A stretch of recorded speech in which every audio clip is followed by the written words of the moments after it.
خبر شامل کرتے ہیں کمالیہ سے نمائندہ عمران مغل کی رپورٹ۔ ڈپٹی اوور ٹیکسنگ اخلاق اللہ تعالی کی سربراہی میں منشیات فروشوں کے خلاف کریک ڈاؤن جاری ہے۔ مختلف کارروائیوں کے دوران 3 کلو 200 گرام 480 لیٹر شراب برآمد، متعدد ملزمان گرفتار۔ اوور ٹیکسنگ پولیس نے ڈپٹی اوور ٹیکسنگ اخلاق اللہ تعالی کی ہدایت پہ منشیات فروش عناصر کے خلاف کارروائیوں کا سلسلہ مزید تیز کر دیا ہے۔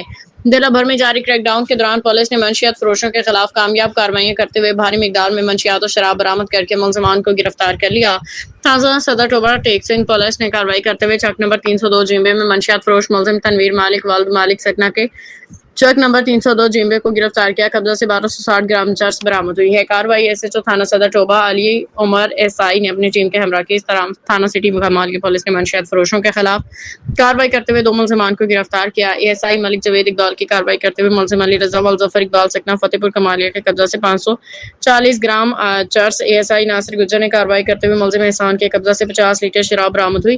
کارروائی انسپکٹر فاروق احمد خان نیازی کی سربراہی میں عمل میں لائی گئی۔ اس طرح تھانہ پیر محل پولیس نے چک نمبر 468 9 گاوے میں کارروائی کرتے ہوئے شراب فروش ملزم لطیف والتاج کو گرفتار کر کے قبضہ سے 30 لیٹر شراب برآمد کی۔ کارروائی ایس ایچ او تھانہ پیر محل مزمل حیات ایس آئی نے پولیس ٹیم کے ہمراہ کی۔